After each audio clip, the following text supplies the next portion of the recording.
Pasamos ahora al capítulo 6. En este capítulo 6 tenemos el nombramiento de los 7 diáconos y el testimonio del diácono Esteban. Vemos ahora otro resultado de la defección que había en la iglesia. Primero vimos la defección en el caso de Ananías y Zafira.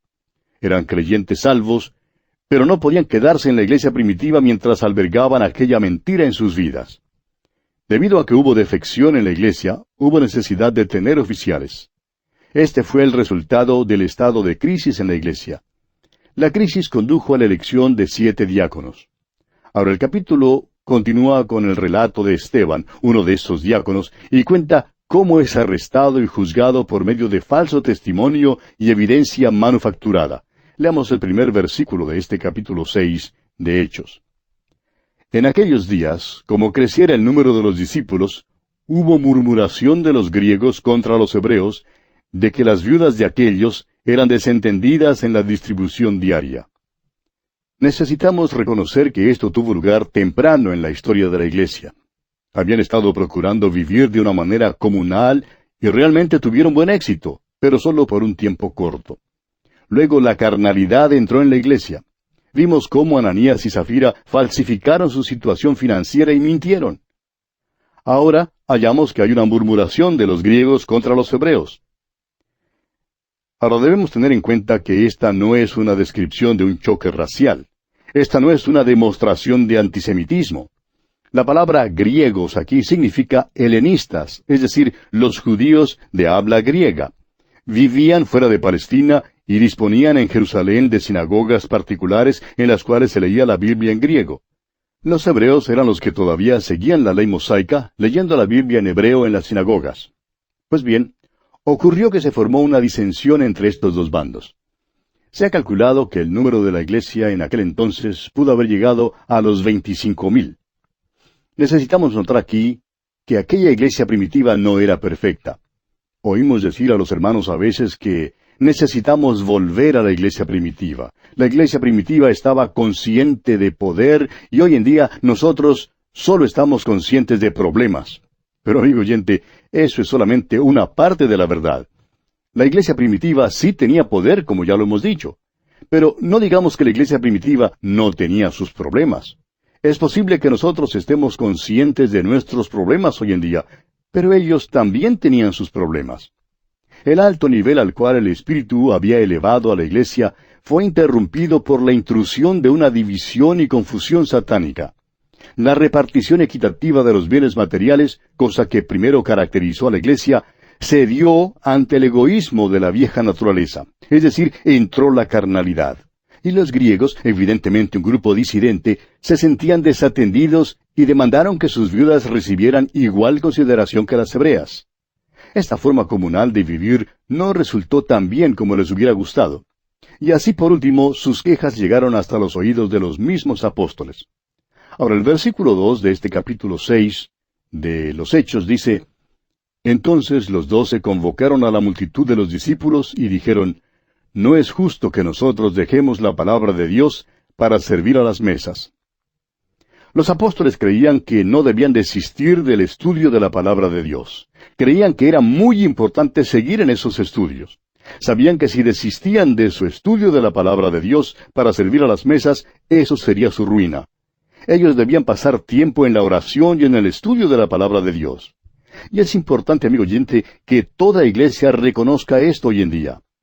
El pastor debe tener tiempo para estudiar la palabra de Dios y debe tener tiempo para orar. Lamentablemente, la iglesia ordinaria de hoy en día busca un pastor que sea organizador, promotor y un administrador. Y eso es una lástima porque el resultado es que la iglesia sufre.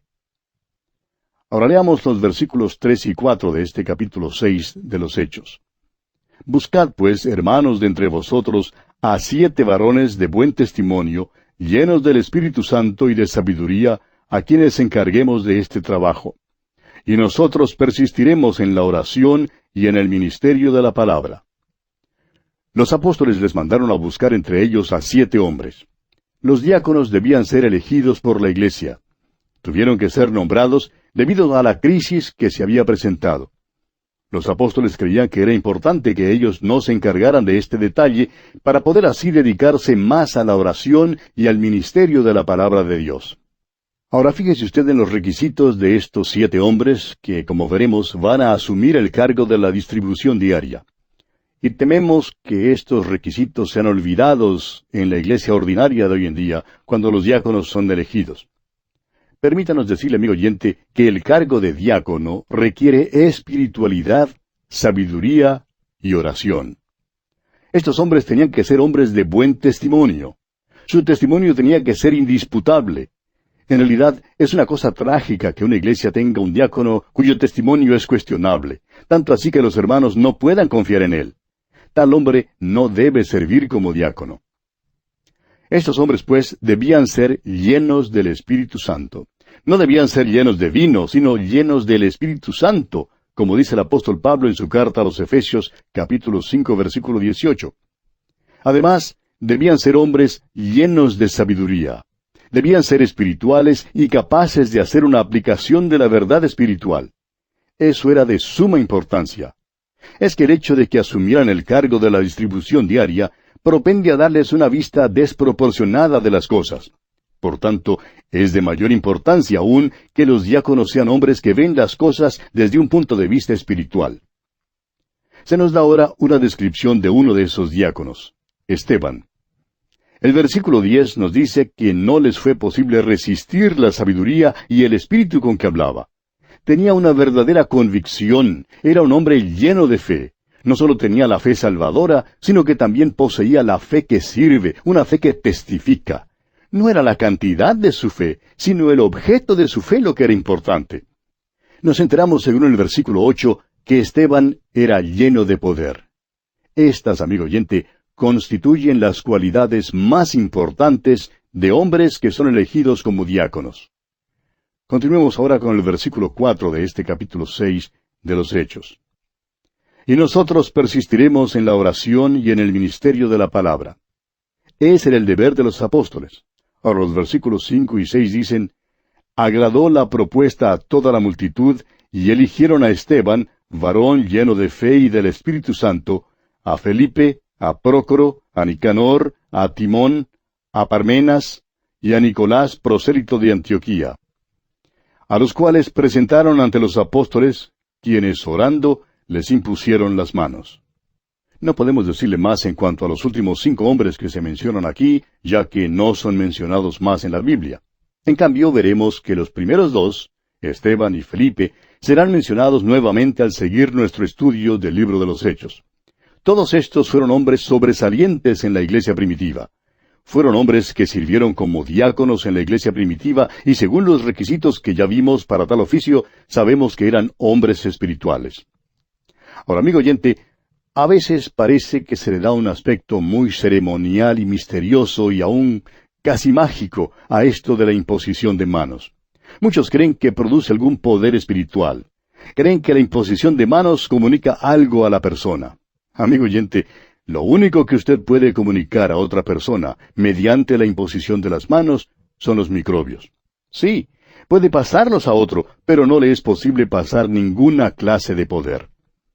¿Qué significa entonces la imposición de manos? Hablamos de esto cuando estudiamos el libro de Levítico y los sacrificios. El pecador ponía su mano sobre la cabeza del animal que era ofrecido y confesaba sus pecados. Eso quería decir que el animal que iba a ser ofrecido tomaba el lugar del pecador. La ofrenda era identificada y llegaba a ser una con el pecador. Cuando los apóstoles pusieron sus manos en las cabezas de los diáconos, eso quería decir que ahora los diáconos iban a ser sus compañeros. Se identificarían con ellos totalmente en este servicio al pueblo. Era una señal que estos hombres ahora serían sus compañeros en esta gran actividad de la iglesia primitiva. Designa a estos hombres como separados para este oficio y denota su compañerismo en las cosas de Cristo y su posición como representantes para el cuerpo colectivo de creyentes. Permítanos también observar aquí que esto era un servicio social que realizaban estos hombres. Esto tiene mucha importancia. Creemos que la iglesia debe cuidar de los suyos. Esa es nuestra creencia personal. Creemos que eso todavía debe realizarse hoy en día. La iglesia primitiva tenía un programa para los pobres, pero aparentemente incluía solo a los miembros de la iglesia. La iglesia hoy en día también debe cuidar de los suyos. Ahora, el versículo 7 de este capítulo 6 de los Hechos dice: «Y crecía la palabra del Señor, y el número de los discípulos se multiplicaba grandemente en Jerusalén. También muchos de los sacerdotes obedecían a la fe». Todavía en el día de hoy es importante que la palabra de Dios crezca. Queremos ver eso. Ese es el propósito de este humilde programa de radio, amigo oyente. Es nuestro deseo sincero que la palabra de Dios crezca. Ahora no pasemos por alto la última parte de este versículo que dice: «También muchos de los sacerdotes obedecían a la fe». Es decir, muchos de los sacerdotes judíos se convirtieron al Señor. Es seguro que algunos de ellos estaban sirviendo en el templo cuando el velo se rasgó en dos, en el momento en que Jesucristo murió en la cruz del Calvario, ¿recuerda usted? Y ahora se han convertido a Cristo. Consideremos ahora el testimonio del diácono Esteban. Vamos a conocer a Esteban un poco más. Esteban es uno de los grandes hombres en la iglesia primitiva. Leamos el versículo 8 de este capítulo 6 de los Hechos. «Y Esteban, lleno de gracia y de poder, hacía grandes prodigios y señales entre el pueblo». Al parecer, estos diáconos se unen hasta ser uno con los apóstoles en cuanto al ejercicio de los dones junto con las señales. Han sido traídos a una posición singular. Esteban es un poderoso testimonio del Evangelio. Y fue este tipo de testimonio lo que, por supuesto, despertó el odio de los saduceos. Testigos falsos aparecen entonces ante el concilio para acusar a Esteban. Leamos los versículos 9 hasta el 15 de este capítulo 6 de los Hechos. «Entonces se levantaron unos de la sinagoga llamada de los libertos, y de los de Cirene, de Alejandría, de Cilicia y de Asia, disputando con Esteban. Pero no podían resistir a la sabiduría y al espíritu con que hablaba. Entonces sobornaron a unos para que dijesen que le habían oído hablar palabras blasfemas contra Moisés y contra Dios. Y soliviantaron al pueblo, a los ancianos y a los escribas, y arremetiendo le arrebataron y le trajeron al concilio. Y pusieron testigos falsos que decían: «Este hombre no cesa de hablar palabras blasfemas contra este lugar santo y contra la ley, pues le hemos oído decir que ese Jesús de Nazaret destruirá este lugar y cambiará las costumbres que nos dio Moisés». Entonces todos los que estaban sentados en el concilio, al fijar los ojos en él, vieron su rostro como el rostro de un ángel.